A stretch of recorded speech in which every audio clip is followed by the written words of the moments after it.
Chaque pays a ses pages noires dans son histoire. Et aux États-Unis, c'est l'esclavage, la guerre de sécession. Et là, je suis tombé sur un site historique d'une personne que je ne connaissais pas du tout, qui s'appelle John Brown. Et John Brown allait chercher les esclaves au sud, les ramenait dans l'État de New York pour les faire passer au Canada par des tunnels. Et ce brave homme a eu un destin tragique puisqu'il a été pendu par les Américains et ses deux fils ont été également tués. Et quand on visite ce site, c'est émouvant parce qu'il y a un petit mémorial. Dans ce petit mémorial de John Brown, il y a des panneaux partout affichant les victimes de racisme ou de bavures policières.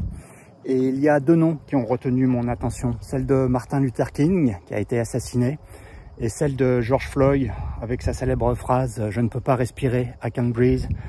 Et ce panneau a une signification particulière pour moi puisqu'après il y a eu les grandes émeutes raciales et j'étais à Washington au moment de ces grandes émeutes raciales et j'ai vu les dégâts que peuvent provoquer la bêtise et le racisme ambiant. L'autre découverte de ce site, c'est une grange où il y a une exposition et puis une petite maison en bois qui était la ferme de John Brown. Et à l'intérieur, on voit comment vivaient les gens au 19e siècle et les conditions étaient particulièrement rudes.